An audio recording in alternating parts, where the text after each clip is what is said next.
in our design process, we like to travel, There's talk absolutely to people around the world no who've actually flooding experienced issues in these situations. California, but So last year we went to they're 70 showing different on the Weather communities that Channel affected by crises across the world, India, little Japan, Paris, Canada, etc. program they have on Across all of Facebook. these People places and can crisis sites, share we supplies heard, and stuff the in need for case of an people to come emergency. together and organize themselves as a community was higher than ever. So I think that's why we feel that Facebook can play a really important role during this time. All right, Preeti, Chetan, thank you so much for joining us this morning, and we need more. I feel like that's what we've lost a lot with the social media, so hopefully it will bring more people actually physically back together. Absolutely, no question about it. For days, these all indicated dangerous flood stage. Now, Noah's whitewashing them and they're green. Good way to get people killed, Noah. Let's see what Noah was saying just a few short days ago. Monday, February 20th, 2:45 Mountain Time, 2017. Guys, we're 2 feet away from historic records at the San Joaquin River, matching that only of 1997 at 34.8 feet. That sits right here around the Modesto, Stockton area of California. Beautiful agriculture out in that area. So it looks like to me it's probably got a pretty good chance of eclipsing that record, considering this area here is in purple and it's 10 plus inches in the next 14 days. A big chunk of that coming in the next day or two, according to this model right here. This is currently the state of affairs in California. Purple being very intense. They're going to be dealing with high winds today too. Gusts of anywhere from like 50 to 60 miles per hour. You can see some more offshore. That's coming in tonight and tomorrow. So this is the end of Park Marina Drive here. I'm just gone down to where the floodwaters have risen. They're actually into this park. And on the, I guess that'd be on the right side of the street here, you see the water has completely covered the road. The road's been closed off. Here is a building. It literally is, I guess it looks like it's up on some kind of foundation or stilts, but it's completely in water, underwater right now. There's people on a boat actually getting to their place. This is absolutely crazy. Here the water is literally right up to the edge of the street. This is a professional building, 2301 Park Marina Drive, and just absolutely unprecedented here. Amazing.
Gold in them hills.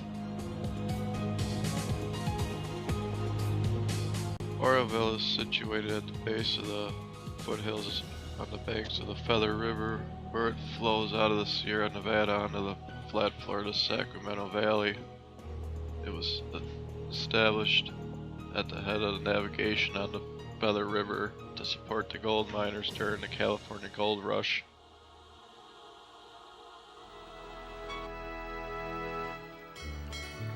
In the early 1840s, California was a distant outpost that only a handful of Americans had seen. The sleepy port that would become San Francisco had just a few hundred residents. One of the wealthiest people in the region was John Sutter, an affable Swiss immigrant who came here in 1839, intent on building his own private empire. Sutter soon built this fort, amassed 12,000 head of cattle, and took on hundreds of workers. His most prolific crop was debt. He owed money to creditors as far away as Russia. But Sutter was a man with a dream of a vast agricultural domain that he would control. By the mid-1840s, more and more Americans were trickling into California by wagon and ship. Sutter welcomed the newcomers, more subject for his self-styled kingdom. But Sutter had no idea that the trickle would become a flood, a deluge of humanity that would destroy his dream.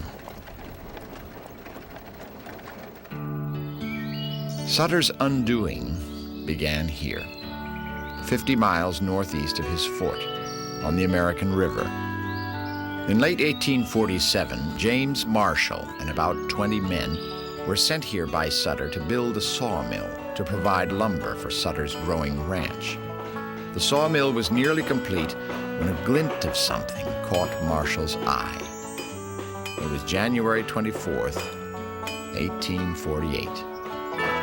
I reached my hand down and picked it up. It made my heart thump, for I was certain it was gold. The piece was about half the size and shape of a pea. Then I saw another.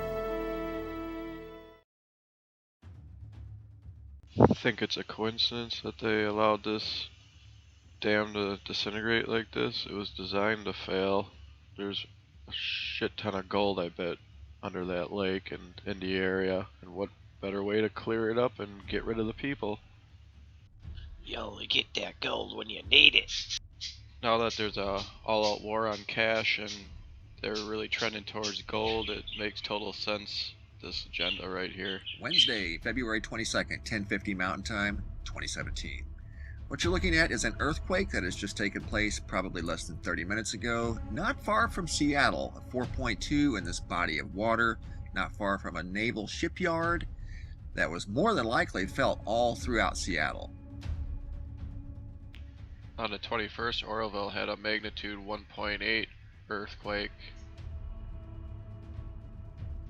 People have been reporting all around these reservoirs in California earthquakes due to the fact that these basins aren't naturally designed to hold as much water as they have in them.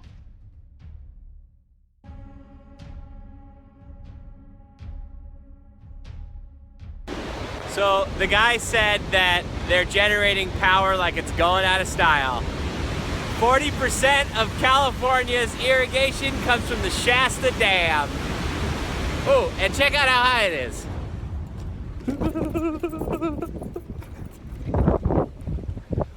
What? The water's like right there. I don't know if you can see the tree line there, but the water was at that tree line just less than a week ago.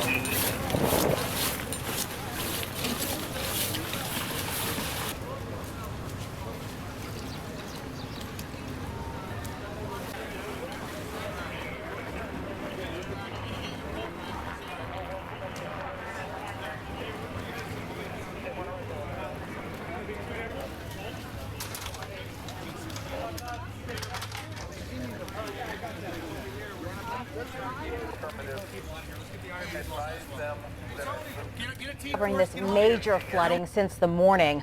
The evacuations are happening along Coyote Creek in the Rock Springs neighborhood in South San Jose.